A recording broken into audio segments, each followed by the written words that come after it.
My name's David Rodwin, and this is some epic bullshit. So it's day 6 of the Master Cleanser, and I am feeling better than I have this entire fast. What's more, I have had no lemonade the entire day, and it's already after 5 p.m. All I've had today are 2 cups of mint tea. I did that because I wanted to test the theory that the lemonade was actually spiking my blood sugar and making me a little bit woggy later in the day. So I'm feeling a little lightheaded, but in a good way. I've actually been waiting for this feeling this entire fast. And yesterday turned out to be an interesting day because I checked my Facebook and a crazy thing happened. I got a suggested event that I actually went to. Have you seen those suggested events on Facebook? They're these things where if one of your friends RSVPs that they're going to something, Facebook will just decide to invite you along as well. I mean, I've been invited to people's birthday parties whom I've never even met before. It's really kind of strange, if not creepy. But this time when I checked it, I was invited to a men's circle, this Mankind project, and the funny thing is that I'd been discussing this with a friend about a year ago, and suddenly they were having a 4-hour workshop that afternoon. So I changed my plans, I ran over there, and I wanted to check it out to see what they have to offer. Now I know men's groups are made fun of all the time, but this was actually interesting. It turned out that a lot of the exercises they did were fairly standard transformational technology things that you'll find at Landmark Education. You know, we were talking about our past and are we living with integrity and what happens in the future, can we move boldly through a crossroads? But the difference was we were doing it in a group of all men. And somehow doing it in a group of men felt a little bit different. And honestly, it was a great antidote to the yoga that I did the day before because that yoga class was me and a bunch of old ladies. Sorry, but it's true. Most of them were like in their 50s and 60s. And I'm actually trying to surround myself and inspire within myself a bolder, more aggressive energy which doesn't necessarily come naturally. That said, the men's group was not quite as manly as I was hoping it would be. But I'm glad I went to it, and afterwards I actually had one of the bigger challenges of my fast, which is I ended up going to a dinner party. Now in doing that, I actually avoided going to a huge Hollywood birthday bash in a club that it just sounded like it was going to be overwhelming and everyone was going to be drinking and looking fancy and plastic, and I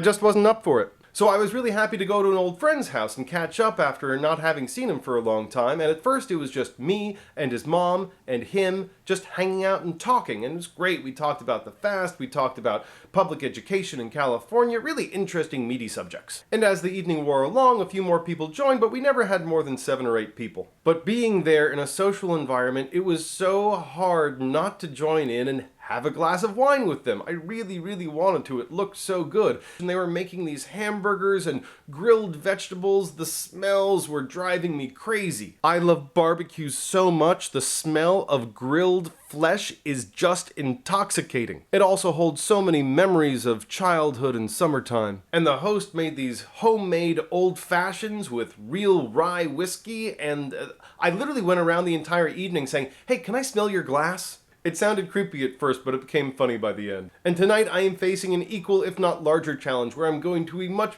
bigger barbecue. And again, I love barbecues, but I still won't be able to partake in the food, and I won't be able to drink as everyone starts carousing around and getting loopy. But at least I am finally beginning to feel that lightheadedness that sometimes comes with fasting. I think it's because I'm not having any of the lemonade, and I've actually been waiting for this to finally occur. As opposed to disorienting, it actually is really quite enjoyable. And more remarkably, that lightness is not just lightheaded. I did some exercises today, just sit-ups and push-ups, and they were the easiest that I have ever found them to be in the last few years. I mean, maybe it's because I weigh a few less pounds, so I was pushing up less weight, but it just felt effortless. So I'm really thrilled, and I feel the buoyancy, and I'm wondering why it took quite so long to get to it this time, and I'm not feeling any of the cold that I was feeling a few days ago. Things are really just great. That said, I am still thinking about ending the fast a few days early. I don't know if there's really much benefit I'm going to get between days 7 and day 10. Some people say that there really is. I don't know what's going to come from it. I can tell you that right now what's coming out of my body is almost nothing other than the lemonade that I'm putting into it. And what's more, I've begun to plan my meals for getting off the fast. One reason I might still end the fast early is because I've started getting really excited for the meals I'm going to have as soon as I'm done. The first thing I'm going to make is a homemade organic vegetable soup. So I actually stopped by a farmer's market on Friday and I found these amazing zucchinis and squashes. They are so enormous. They are going to make such an amazing soup. Ha! But I'm going to throw in so much more. I'm going to put in kale and of course the regular carrots and onions and celery. And I'm going to make a potato leek soup, and I'm going to make a 3-bean chili, And I got so excited about all this food, I started to go online and watch videos of cooking shows. And during this entire fast, I've made a point of not watching any TV, any movies, almost any video whatsoever on my computer. But right after I got the squash and zucchini, I just had to go on and look for some recipes. And I have to tell you, I've never watched Gordon Ramsay before, but I love him now. Look at this. Sit them on there. I'm just going to drizzle our sourdough bread with a little bit of olive oil in there. And then just pour your scrambled eggs over. Oh my God, that looks delicious. And there you go. Look at that. Beautiful. That is a wonderful, sticky, lemony chicken. I cannot wait to make that.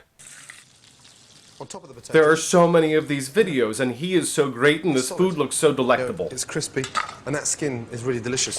Got my classic vinaigrette in my hairdresser's bottle, and just look, pour this lovely vinaigrette. The tomatoes start to break down. It sort of makes a really nice sort of fresh tomato puree. Olives in. These are beautiful little marinated Niçoise olives. On. Bread. That wonderful olive, tomato, caper, fresh basil, garlic, a little chilli, fresh linguine, with some olives, tomatoes, basil, looks and so capers. good. So it's this really weird juxtaposition where I'm actually honestly not hungry at all. I'm feeling more energy than I have in the longest time, but I'm missing tasting food, and I'm missing cooking food, and I'm missing that ritual of eating with company, with friends, and socializing. And since today seemed to be filled with lots of spiritual things pointing one way or the other, it seemed quite apropos that right outside my window, right on the boardwalk in Venice Beach, was the annual Hare Krishna Festival of Chariots. The really funny thing about that festival is the very first time I came to California by myself in 1988, right after I graduated from high school, I was in San Francisco going on a trip from there all the way down to Mexico on bicycle along the PCH with a group of 5 people through American youth hostels. And the day after arrived, I went to Golden Gate Park just exploring by myself, feeling more independence and freedom than I'd ever had in my entire life. And what do I run into?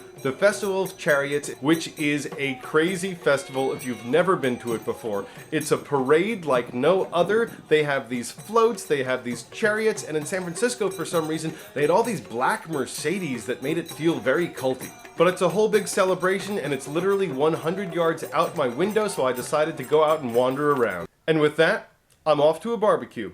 My name's David Rodwin, and this was some epic bullshit.